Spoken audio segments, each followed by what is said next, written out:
So let me show you guys how the ice cream maker works. So this is the M. Thompson ice cream maker, and we have taken them apart. Just want to show you the inside. So this is dasher that we use, okay, and on this dasher, basically we have 4 springs, okay.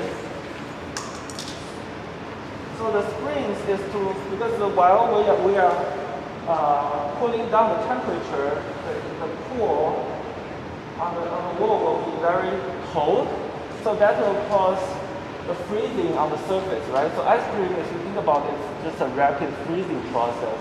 And during the freezing process, we have water, ice crystallization, and fat also crystallization, and during that time, we have those emulsifiers distributing on the fat globule on the surface, so that actually generates that very unique creamy flavor or mouthfeel. So on the surface, we will have a lot of crystallization reaction occurring, and the crystals, guys, they are very stiff, right?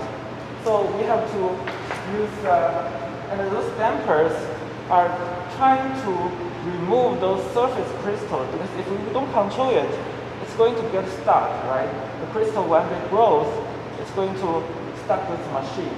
But those dashers are helping us to scrap those ice crystals. And those springs can actually protect the dash, because otherwise if it's hard connection, then the dash can be damaged when they're contacting those very stiff material. Okay, so let me put them together. So you guys can see that we have a controlling point, because we have this damper is very delicate, and we need to make sure that it's scraping the right direction. Okay, so in this case,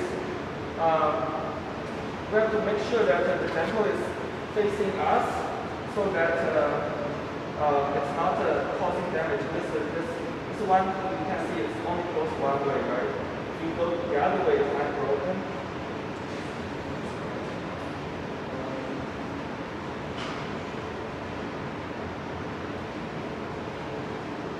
So then we are going to screw the damper.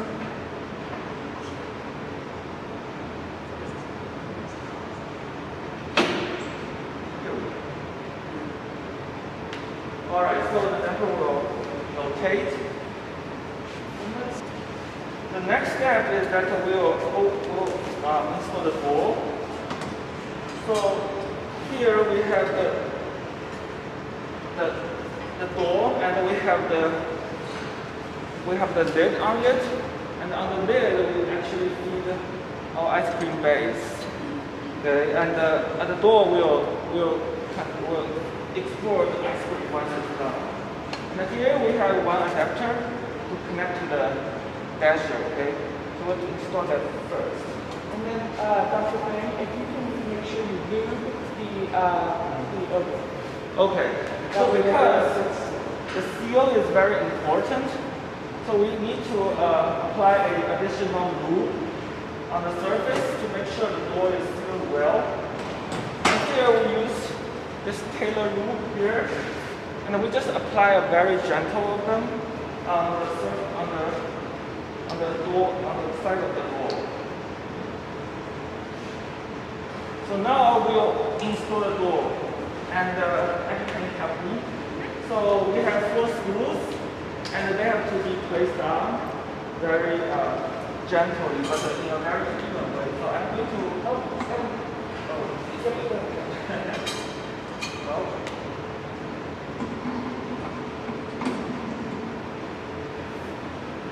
okay, so we have 4 screws, and they have to move in very.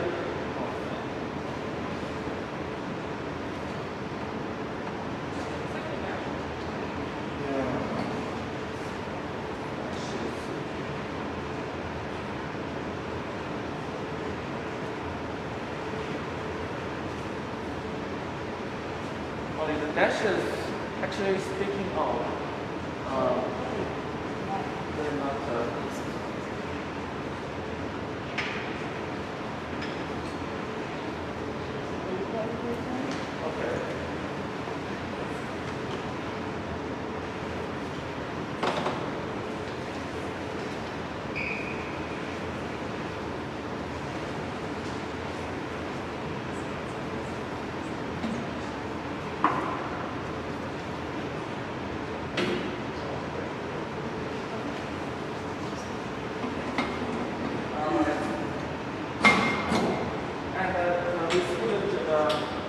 on the screw is to go very evenly, which means we don't tighten every single screw. So the way that Abby is closing it is just perfectly right. You just try to put everything on, then tighten every part very gently, so make it very even. Otherwise, the door will not close. It will not seal very well. I'm just going to add one thing. So you guys, really applicable in life, the way that Abby's tightening it. Think of when you have to change a car tire, you do a star pattern so that you don't over tweak your tire. It's the same thing on any piece of equipment. When you're putting it together, you always would work in some form of an across. So diagonal, across, something like that. How tight are these now? I mean, hand tight, we're not. Okay. We're not. Pretty good.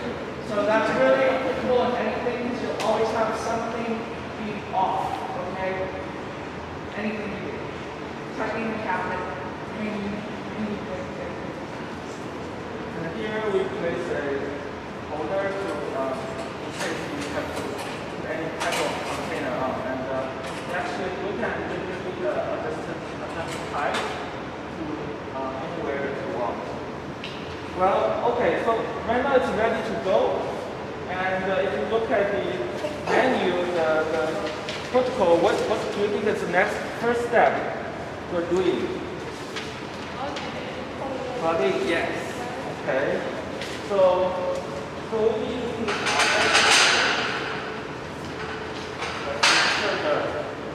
the switch is off, because once the switch is off, then we will cause some trouble.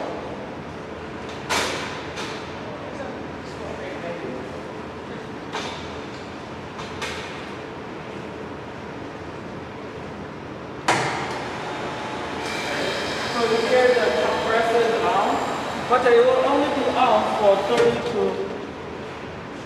about 5 seconds. So I believe we have the panel here. The first step is to turn the dash, so we will click the green button, the brown button. So this all controls the dash? Yes. Good. And here you can see the dash speed. You can adjust it, but in your case it's 234, that's the yes. Right. So I'll hold the lid and you can put the sample.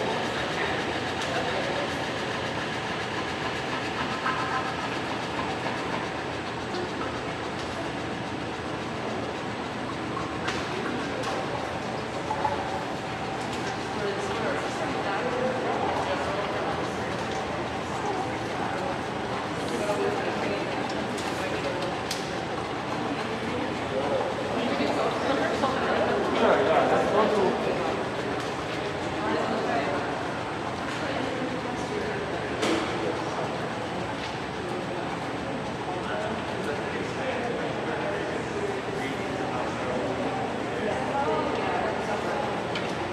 Okay guys, now we have the base in the ice cream maker. What do we do next?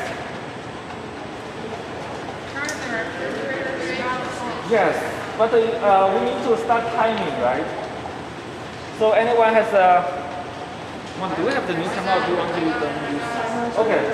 Chris, So guys, group 1, I'll give you the timer. So once Abby click the switch button, then you guys need to start timing. So it's 7 minutes, is that right? I'd say 6 to 7 minutes, really be keeping a close eye on it. Okay, yeah. So let's put 7 minutes and let's see how it goes. ready, steady, go. Go. So you hear about the compressor is on, so the inner core is going to be very, very cold. Ooh.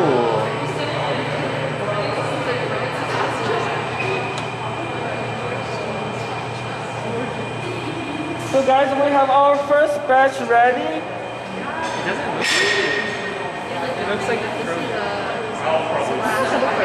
Well, this is how it comes out, and then you put it in the blast freezer. Yeah, but it's like square. So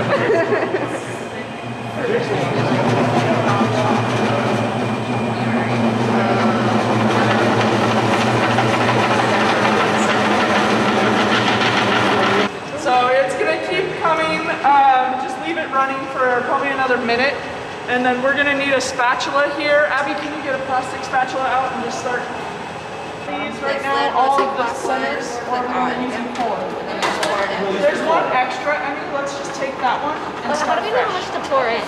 Okay, and then this piece, you guys, needs to fit down inside of the hole. How much should we put in? About half, a little more than half. Go ahead. And based on the instructions, you guys, these are home machines, but we do not have a home freezer. So they're a little faster because we have a very cool freezer. Take over.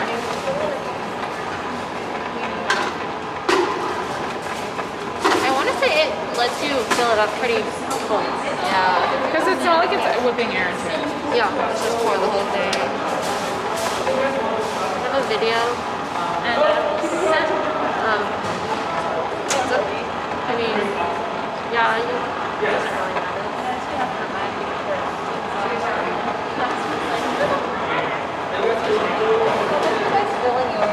It's probably good. We filled ours pretty high. As much as it could.